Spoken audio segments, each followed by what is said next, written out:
फिरोज बख्त अहमद साहब, मैं सीधे आपको यहाँ जोड़ूंगा। बताइए, क्या औरंगजेब के इतिहास को इस देश में पूछा जाना चाहिए? और औरंगजेब के इन समर्थकों को आप क्या कहेंगे, जिसने बच्चों के सर काट काट के उनकी मालाएं उनकी माँ को पहना दी? देखिए, आप खुद एक शिक्षाविद हैं। इन्हीं ने दिया है। और दूसरी बात सुनिए दीपक जी, सुनिए सतीश प्रकाश जी, और भी लोग इस डिबेट में हैं, थोड़ा उनको भी कुछ बोलने दीजिए जी। सतीश प्रकाश जी, थोड़ा सा धैर्य रखिए, सब्र तहम्मुल से बात कीजिए। मैं बड़ा बैलेंस बात करूंगा। और आप एक बात का जवाब नहीं दे पाए। दीपक चौरसिया साहब ने आपसे पूछा था कि एक मंदिर का आप उदाहरण दे दीजिए जो इन्होंने बनवाया हो औरंगजेब ने। सुनिए, मैं अभी सुन रहा था गुलाम नबी आजाद साहब को, वो क्या फरमा रहे थे? वो कह रहे थे, एक मिनट, मैं रुकिए। देखिए, आप अपनी बात कह चुके, आप 4 मिनट 31 सेकंड बोल चुके हैं। रुकिए, आप थोड़ा सा धैर्य रखिए। गलत बात है, मैं फिर आपको बोलने नहीं दूंगा। सतीश प्रकाश जी, ठीक है, बहस की जो गरिमा है उसको रखिए, आप मुझे बोलने दीजिए। जलील करते हैं। एक मिनट, सुनिए, आपको उत्तर इसका नहीं पता, मैं इसका उत्तर देता हूँ। आप सतीश प्रकाश जी, सुन लीजिए मेरी बात। अरे कुछ मंदिर क्या बोलते हैं आप? आपने हिंदू आस्था के सबसे बड़े प्रतीक काशी विश्वनाथ को तोड़ दिया। आपने भगवान कृष्ण की जन्मभूमि तोड़ दी और आप उनको पूजना चाहते हैं इतिहास में। आप झूठ बोल रहे हैं सतीश प्रकाश जी, यहाँ बैठ के। माफ कीजिएगा, इस शब्द का इस्तेमाल कर रहा हूँ। आप बोलने दीजिए फिरोज बख्त अहमद को। सिर्फ फिरोज भाई का ऑडियो, सिर्फ फिरोज भाई का ऑडियो। सतीश प्रकाश जी, सुनना सीख लीजिए। एक तो गलत फैक्ट बोल रहे हैं, ऊपर से सुनना भी नहीं चाहते। सिर्फ फिरोज जी का ऑडियो नहीं मानेंगे। ये वामपंथी लोग हैं दीपक जी, इनका फीडर डाउन करिए प्लीज। ये नहीं सुनने वाले। ये वामपंथी और कांग्रेसी लोग हैं, इनका काम सिर्फ धां करना, चिल्लाना है। सुनिए, मेरी बात सुन लीजिए। देखिए, अभी मैं गुलाम नबी आज़ाद साहब को सुन रहा था, ऑपोजिशन के बहुत बड़े लीडर हैं कांग्रेस के।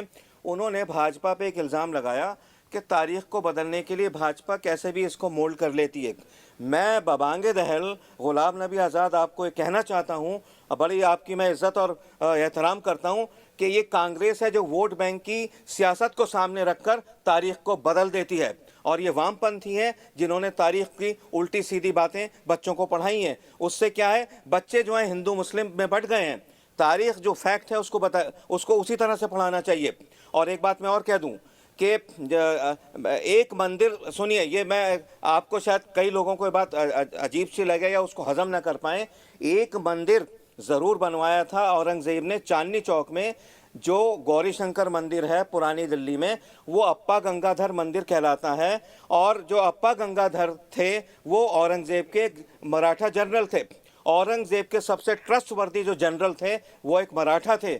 उसी तरह से शिवाजी के जो सबसे ज़्यादा ट्रस्टवर्दी जो जनरल थे वो एक मुसलमान थे। ये हमारी मिली जुली, हमारी साझा विरासत का हिस्सा है। और ये जो मंदिर था, इसमें जब साउथ में एक बहुत बड़ी बैटल जीत के आए अप्पा गंगाधर जनरल उनके औरंगज़ेब के, तो औरंगज़ेब ने कहा तुम्हें क्या इनाम चाहिए? ये मैं तारीख बता रहा हूँ, ये महेश्वर दयाल की किताब में लिखा है, दिल्ली जो एक शहर है आलम में इंतखाब, उसमें उन्होंने कहा मैं एक पिंडी बनाना चाहता हूँ। पिंडी का मतलब है छोटा सा मंदिर। तो चांदनी चौक में जहाँ आज गौरी शंकर मंदिर है, जहाँ बहुत अच्छे वहाँ जो है भजन कीर्तन होता है और आरती होती है, कभी कभार मैं भी उसको सुनने जाता हूँ, तो वहाँ पर उन्होंने पिंडी लगाने की इजाज़त दी। और यही नहीं बल्कि औरंगज़ेब ने उनको रुपया पैसा भी दिया कि इसका अच्छा सा मंदिर बनाओ। लेकिन मैं कहना चाहूंगा की सबसे बड़ी दो आस्था के केंद्र है कृष्ण और शिव। आपने बनारस तोड़ दिया। सुन लीजिए फिरोज भाई, मेरी बात भी सुन लीजिए। आपने बनारस तोड़ दिया, आपने भगवान कृष्ण की जन्मभूमि तोड़ दी, उसके बाद अगर एक छोटा सा मंदिर बना दिया तो क्या एहसान कर दिया इस हिंदुस्तान पर? मुझे बताइए।